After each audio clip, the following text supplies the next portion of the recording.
Course की तरफ। तो अफिडियस कोलमानी डायरेटला राटे ये दो बायो कंट्रोल एजेंट हैं एफिड्स के।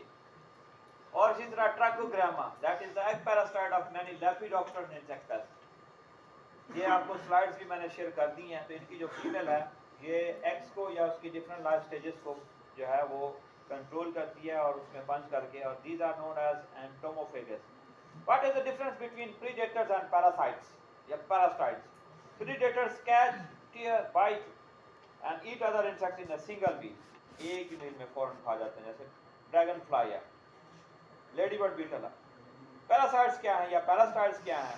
दे लिव ऑन और in the body of the host, host की बॉडी के अंदर रहते हैं। उसके बाद parasite predators are larger and stronger and more intelligent than their prey, while the parasites are smaller, weaker and less intelligent as compared to their host. उसके बाद predators obtain their food directly, और जो parasites हैं ये indirectly food लेती हैं, और इनका habitat जो अपने host से independent होता है as far as the predators are concerned, while parasites share the same host as the host of habitat of the host. Similarly, predators eat many individuals before the maturity.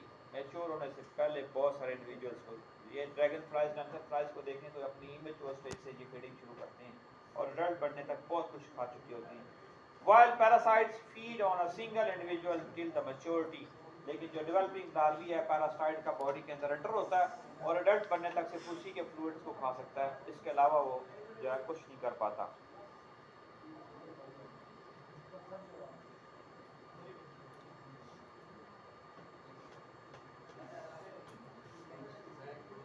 Ji ji thank you, नहीं अभी काम शुरू हुआ है।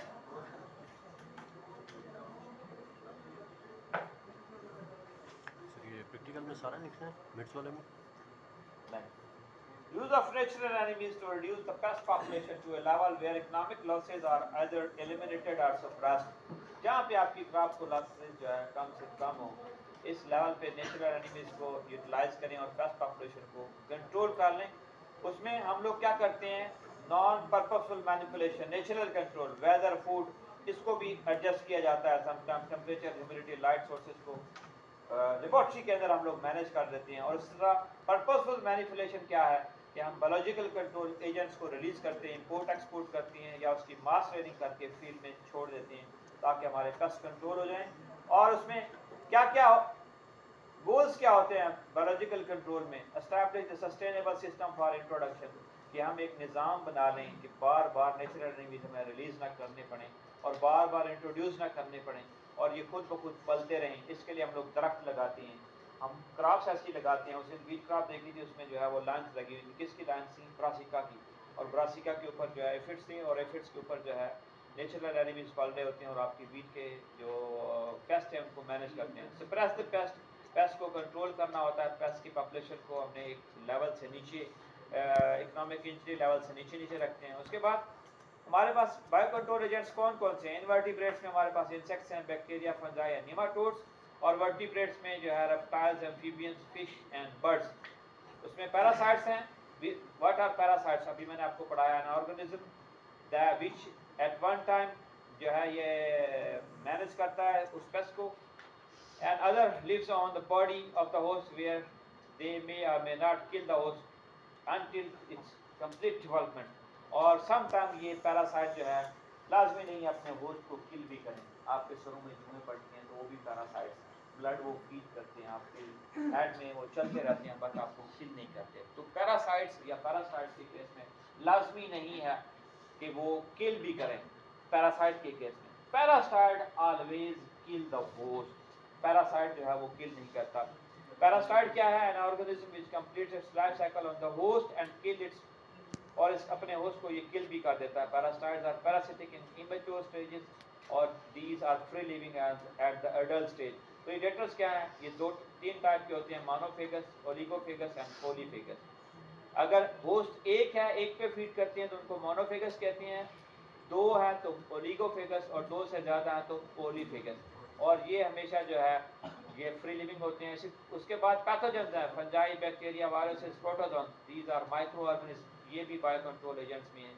उसमें introduction के बारे में आपको बताया मैंने कि एक इलाके से जो है वो पेस्ट आया है और उसमें उसके नेचुरल एनिमीज नहीं है, तो आप क्या करेंगे, बाहर से जो है लेडी बर्ड बीटल या कोई चीज़ ले आएंगे, पैरासाइट्स ले आएंगे और पेस्ट पॉपुलेशन को इक्विलिब्रियम पर रखने के लिए जो है वो आप प्रीडेटर पैरासाइट्स जो हैं वो रिलीज़ करते हैं। जैसे कॉटनी कुशन स्केल एक इंसेक्ट है, उसके लिए वेडालिया बीटल जो है इम्पोर्ट की गई। उसके बाद आगमेंटेशन, जो ऑलरेडी जो है आपके पास नेचुरल एनिमीज़ हैं उसमें एडिशन करते जाएं, ऐड करते जाएं, ताकि नेचुरल एनिमीज़ की पॉपुलेशन जो है वो बढ़ती जाए। ये एक्टिविटी क्या होती है, design to increase the number of effect of existing natural enemies known as augmentation. और इसमें एडिशनल नेचुरल एनिमीज़ रिलीज़ किए जाते हैं और मॉडिफाई किया जाता है एनवायरनमेंट को इस अंदाज से कि आपके पास जो है नेचुरल एनिमीज़ जो है वो बढ़ते रहें। उसमें दो टाइप के ये रिलीजेस की करते हैं हम लोग, इनअंडेटिव और इनऑकुलेटिव। इनअंडेटिव रिलीज लार्जर नंबर जो है एनिमीज़ को, जो है नेचुरल एनिमीज़ को आप रिलीज़ करते हैं, और इनऑकुलेटिव में थोड़े थोड़े और वक्त के साथ जो है इनको स्प्रेड किया जाता है। उसके बाद इन्वायरमेंटल मैनिपुलेशन है कि फील्ड इंसेक्टरीज, ये जो ब्रासिका की लाइन लगी होती हैं, या ऐसी क्रॉप या ऐसे दरख्त लगा देना जिसके ऊपर नेचुरल एनिमीज खुद ब खुद पलते रहें, वो फील्ड के अंदर सेट किए जाते हैं ताकि जो है वो बायो कंट्रोल एजेंट्स अपना काम करते रहें। तो ऐसे जो प्लांट्स हैं या ट्रीज़ हैं जो नेचुरल एनिमीज की पॉपुलेशन को सपोर्ट दें, those are known as field insect trees. इसके बाद कंजर्वेशन है।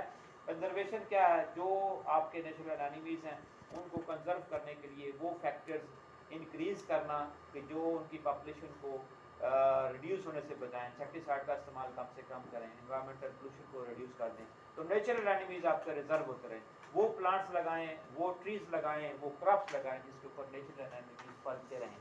जैसे मैं रिकमेंड करता हूँ कि जहाँ जहाँ क्रॉप लगी है वहाँ पे ट्री में फ्लावर्स लगाएं, बिकॉज जितने बायो कंट्रोल एजेंट्स हैं वो फ्लावर्स के ऊपर आते हैं, उनके उसके नेक्टर के ऊपर फीड करते हैं, उसके पोलन के ऊपर फीड करते हैं। इसी तरह जो आपके फील्ड के अराउंड अगर फ्लावर्स लगे होंगे तो आपको जो है वो जो पॉलिनेटर्स की पॉपुलेशन है वो भी आपको वहाँ पर आपके फील्ड के अंदर करीब करीब मिलती रहेगी। तो इसी तरह और भी काफ़ी सारी चीज़ें हैं जिनको मैनेज किया जाता है। कौन कौन सी जो है रिक्वायरमेंट्स है, इंफॉर्मेशन है बायो कंट्रोल प्रोग्राम चलाने के लिए आपको चाहिए।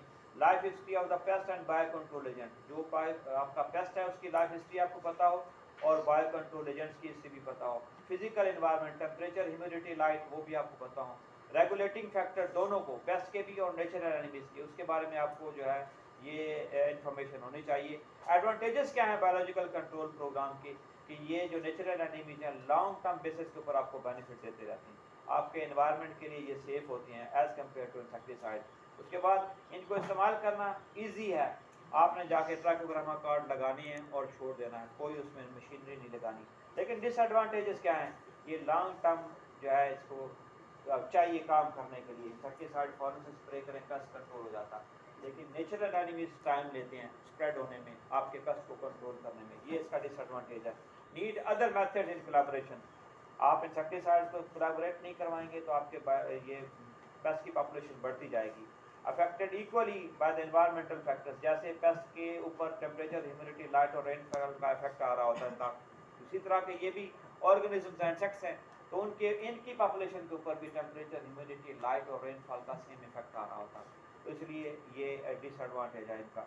Multi paste situation creates problem, आप बायो कंट्रोल एजेंट यूज कर रहे हैं बोरर्स का, सकिंग इंसेक्ट्स भी आ गए तो उसके लिए अलग से एक और आपको नेचुरल एनिमी चाहिए, तो वो पॉसिबल नहीं होता, मसले होते हैं। इसलिए मल्टी पेस्ट प्रॉब्लम सिचुएशन में आपके लिए ये बायोलॉजिकल कंट्रोल प्रोग्राम जो है वो इफेक्टिव नहीं होता। डिफ़िकल्टी ऑफ मास रेयरिंग, अगर आपने नेचुरल एनिमीज रेयर करने हैं तो उसके लिए आपको डाइट चाहिए, आपको पूरा इन्वायरमेंट चाहिए, तो इसलिए जो है ये चीज़ें आपको मैनेज करने के लिए जो है वो एक पूरा सेटअप चाहिए, और वो फार्मर के फील्ड में ये सेटअप जो है वो मौजूद नहीं होता, तो इसलिए ये जो टेक्निक्स हैं वो आपको सम टाइम जो है वो सपोर्ट नहीं दे रही होती।